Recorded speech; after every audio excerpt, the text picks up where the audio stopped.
열왕기상 6장 14에서 38절 말씀입니다.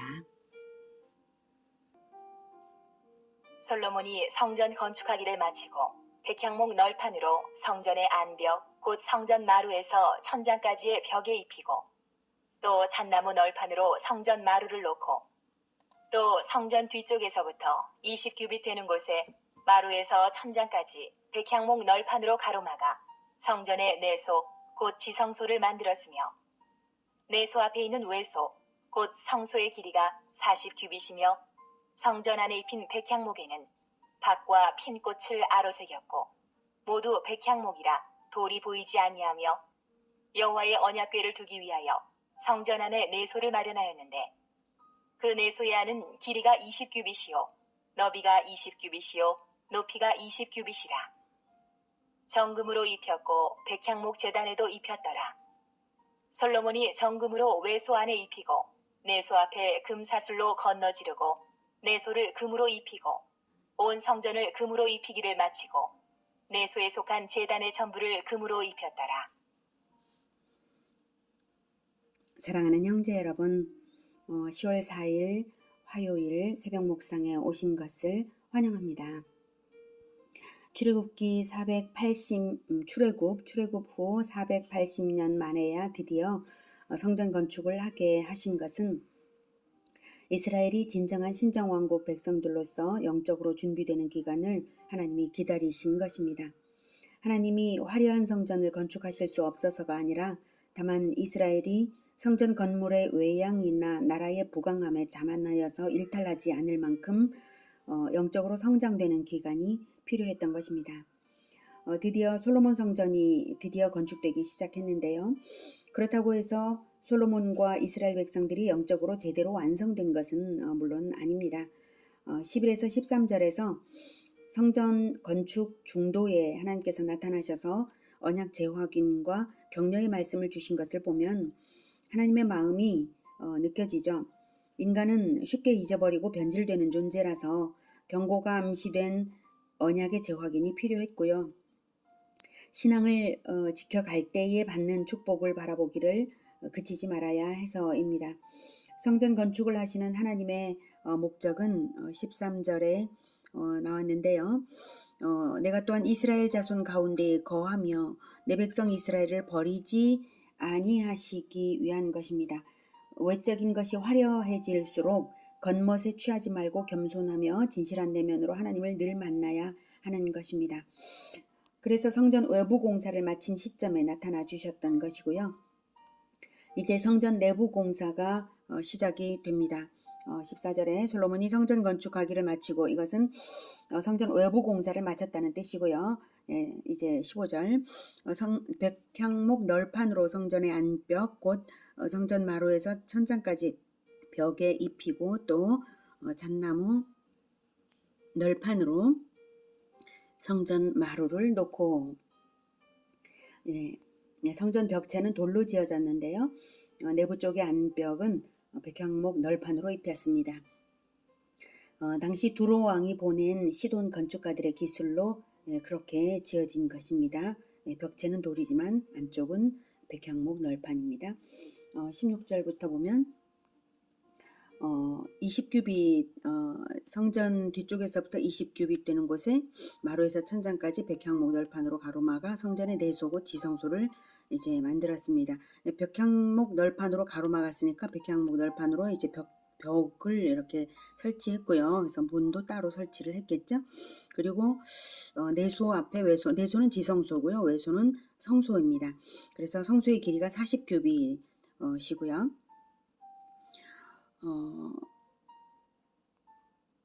그리고 성전 안에 입힌 백향목에는 박과 핀 꽃을 아로새겼고 백향목이라 돌이 보이지 않았고 또 여호와의 언약궤를 두기 위하여 성전 안에 내소를 마련했는데 내소의 길이는 20규빗, 너비 20규빗, 높이 20규빗 정육면체입니다. 정금으로 입혔고요. 백향목 제단에도 입혔더라. 성소 지성소 안에 있는 제단이라고 한다면 이제 분향단이죠. 분향단도 제단이라고 부르기도 합니다. 자, 솔로몬이 정금으로 외소 안에 입히고 네, 그리고 온 성전을 금으로 입혔다 이렇게 나오고 있습니다. 내수에 속한 제단의 전부를 또 금으로 입혔다라. 네. 그림을 보면서 볼게요. 네, 지성소가 여기고 이쪽이 이제 성소라고 말한다면 지성소의 가로, 세로 높이가 전부 10규빗입니다. 10규빗은 9.12m죠. 그래서 정방형입니다. 이 그림에는 약간 여기가 높이가 높아 보이네요. 그러나 이제 정방형이라는 것을 알아두시고요. 이 문도 정방형이라 아니라 정사각형 이렇게 되었고요. 전체가 여기가 40규빗, 여기 20규빗, 40규빗이니까 전체는 60규빗이 되겠죠. 전체의 길이가요. 그리고 전부 황금으로 입혔고, 그리고 아로 새긴 여러 이제 아름다운 것들을 아로 새겼습니다. 20규빗으로 이렇게 9.1mm 가로 세로 길이 높이 이렇게 정육면체가 되는 것이 지성소인데요. 정육면체는 절대적인 완전성을 상징하는 것입니다. 과거 모세의 성소도 10규빗 정육면체였어요. 10규빗의 길이 가로 세로 높이가 그랬고요. 또 요한계시록에도 거룩한 성 새 예루살렘의 모습이 12,000 스다디온의 정육면체라는 사실이 절대적 완전성으로 하나님과 이스라엘의 완전한 임마누엘이 이루어진 것을 상징한 것입니다. 그것으로 볼 때 이렇게 정육면체로 하는 의미를 중시한 것을 알 수가 있습니다. 요한계시록 21장 16절에는 그 성, 새 예루살렘 성이죠. 그 성은 네모가 반듯하여 길이와 너비가 같은지라 그 갈대자로 그 성을 측량하니 12,000 스다디온이요 길이와 너비와 높이가 같더라 이렇게 나와 있습니다.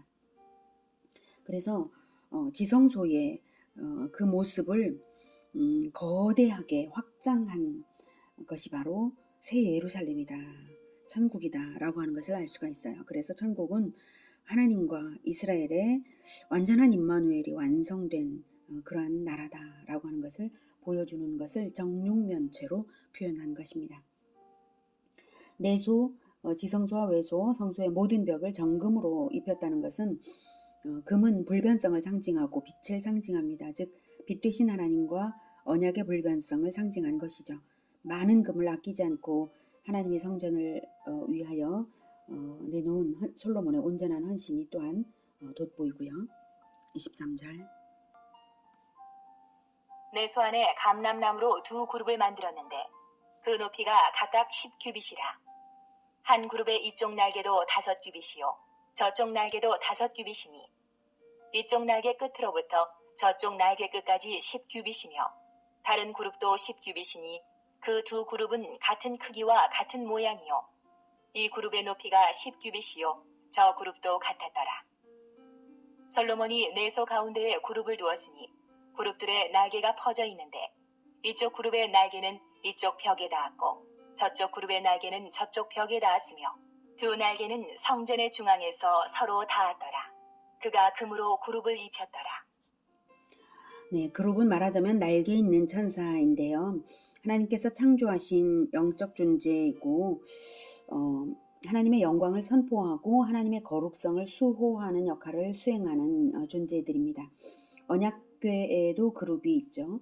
언약궤 뚜껑이 속죄소이고 속죄소를 향하여 양날개를 펼친 두 그룹이 있는 언약궤 뚜껑 안에 뚜껑을 열면 뚜껑 안에는 언약의 말씀을 새긴 두 돌판이 있죠. 이 언약궤는 속죄소에서 뚜껑인 속죄소에서 하나님이 임재하시는 것인데요. 무엇의 모양을 상징한다고 생각하십니까? 바로 언약궤는 하나님의 언약의 말씀을 마음에 새긴 성도의 영혼입니다. 성도의 영혼에서 하나님은 보혈이 뿌려지는 그때에 만나주시고 성도의 영혼을 두 수호천사가 지키고 있음을 나타낸 것이 아니겠습니까? 하나님은 언약궤처럼 귀중하게 우리 각 사람의 영혼에 임재하시는 것입니다. 마찬가지로 지성소에서 두 그룹이 양날개를 펴고 하나님의 거룩성을 수호하고 있는 것이고요. 그룹이 어떤 모양인지는 성경 어디에도 없어서 알 수 없지만 음, 또 다른 영적 존재인 스랍도 나오는데 이제 스랍이 날개가 6 있는 것과는 달리 이 그룹은 날개가 2 있어서 양날개를 펼친 모습으로 지성소를 날개의 길이로 가득 차게 서 있게 한 것입니다. 정중앙에서 2 그룹의 날개가 닿고요. 그 아래 정중앙에 언약궤가 놓일 자리이고요.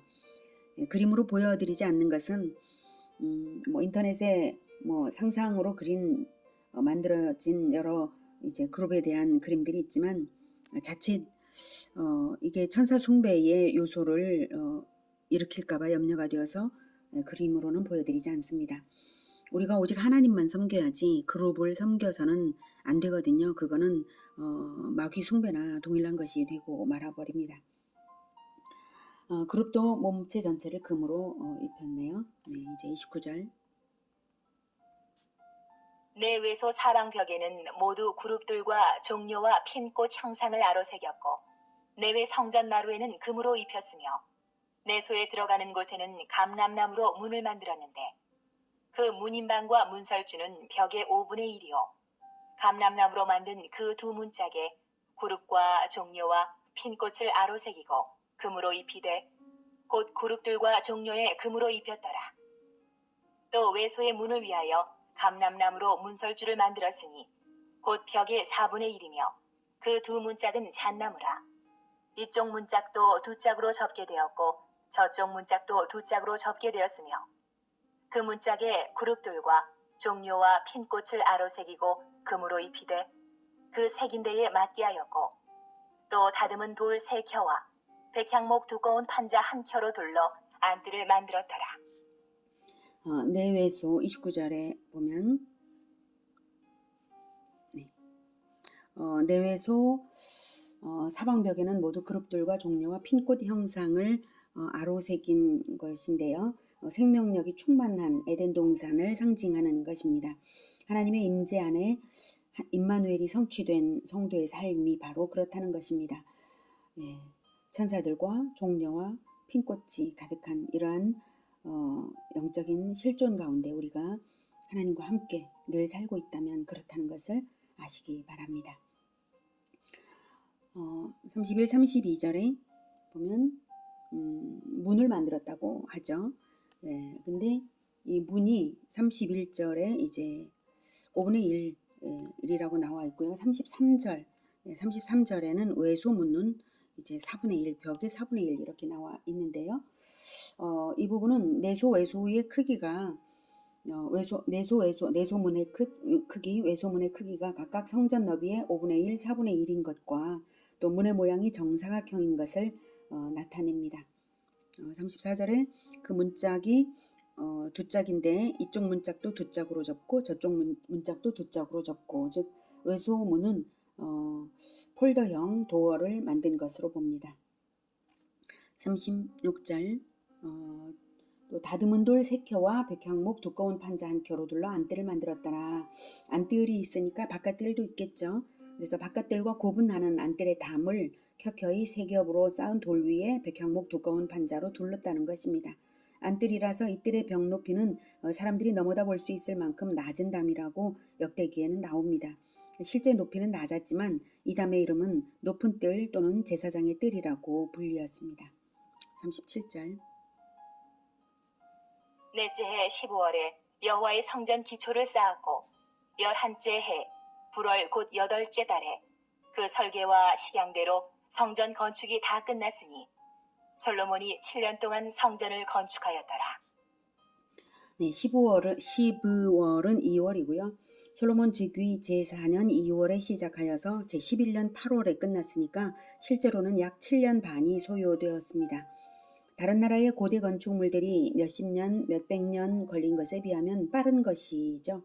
사실 성전은 화려했지만 몇십 년 걸릴 만큼 아주 큰 건물은 아니었고요.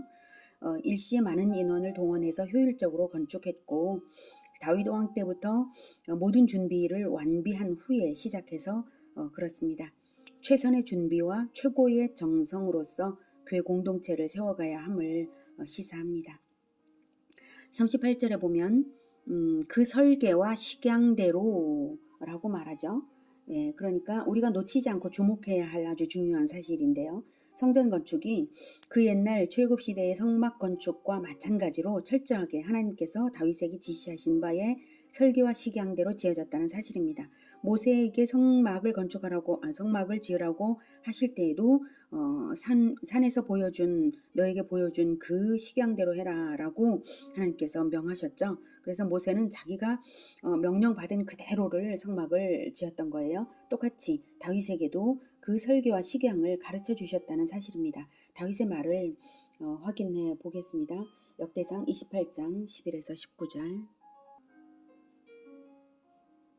다윗이 성전의 복도와 그 집들과 그 곡관과 다락과 골방과 속죄소의 설계도를 그의 아들 솔로몬에게 주고 또 그가 영감으로 받은 모든 것 곧 여호와의 성전의 뜰과 사면의 모든 방과 하나님의 성전 곡간과 성물 곡간의 설계도를 주고 또 제사장과 레위 사람의 반열과 여호와의 성전에서 섬기는 모든 일과 여호와의 성전을 섬기는 데에 쓰는 모든 그릇의 양식을 설명하고 또 모든 섬기는 데에 쓰는 금기구를 만들 금의 무게와 모든 섬기는 데에 쓰는 은기구를 만들 은의 무게를 정하고 또 금 등잔대들과 그 등잔 곧 각 등잔대와 그 등잔을 만들 금의 무게와 은 등잔대와 그 등잔을 만들 은의 무게를 각기 그 기구에 알맞게 하고 또 진설병에 각 상을 만들 금의 무게를 정하고 은상을 만들 은도 그렇게 하고 갈고리와 대접과 종지를 만들 순금과 금잔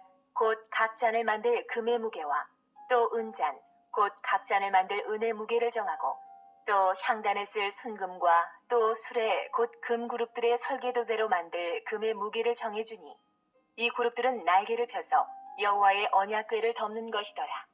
다윗이 이르되 여호와의 손이 내게 임하여 이 모든 일의 설계를 그려 나에게 알려주셨느니라.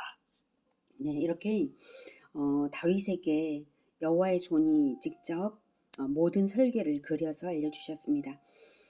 다윗에게도 상세한 성전의 식양을 알려주신 하나님을 볼 때에 하나님의 구속사가 전적으로 하나님의 주권과 방법에 의해서만 전개되어 갈 것이고 인간에게 요청되는 것은 오직 하나님의 주권에 대한 순종이라는 것을 다시 한번 확인할 수 있습니다. 우리가 이런 것 저런 것을 복잡하게 계획할 필요도 없고 그저 하나님의 말씀을 잘 아는 것 그리고 그 말씀대로 순종하는 것만이 필요하다는 것을 알 수가 있습니다. 스트레스 받을 일이 하나도 없죠. 우리가 복잡하게 계획하고 염려하면서 고민을 할 것이 아니라 오직 하나님께 여쭤보고 하나님의 말씀대로 순종하고 그리고 하나님 나라를 임마누엘의 진정이 이루어지는 하나님 나라만을 바라고 또 목표하면서 달려가야 할 것입니다. 철저한 순종으로 하나님 주권을 높여서 온전한 신정왕국을 이루어가는 우리 모두가 되기를 기원합니다. 하나님께서 말씀하신 대로 하면 가장 아름답고 가장 좋은 온전한 임마누엘을 이루는 그러한 성전이 될 줄을 믿습니다. 우리의 계획은 하찮고 아무것도 아닙니다. 우리가 나의 주권을 앞세울 것이 아니라 자기를 부인하고 오직 십자가를 지는 마음으로 늘 하나님의 뜻대로 섬겨서 임마누엘의 신정왕국을 이루어갈 수 있도록 우리를 사용하여 주시옵소서. 예수 그리스도 이름으로 기도드립니다. 아멘. 이어지는 시간은 개인 기도 시간입니다.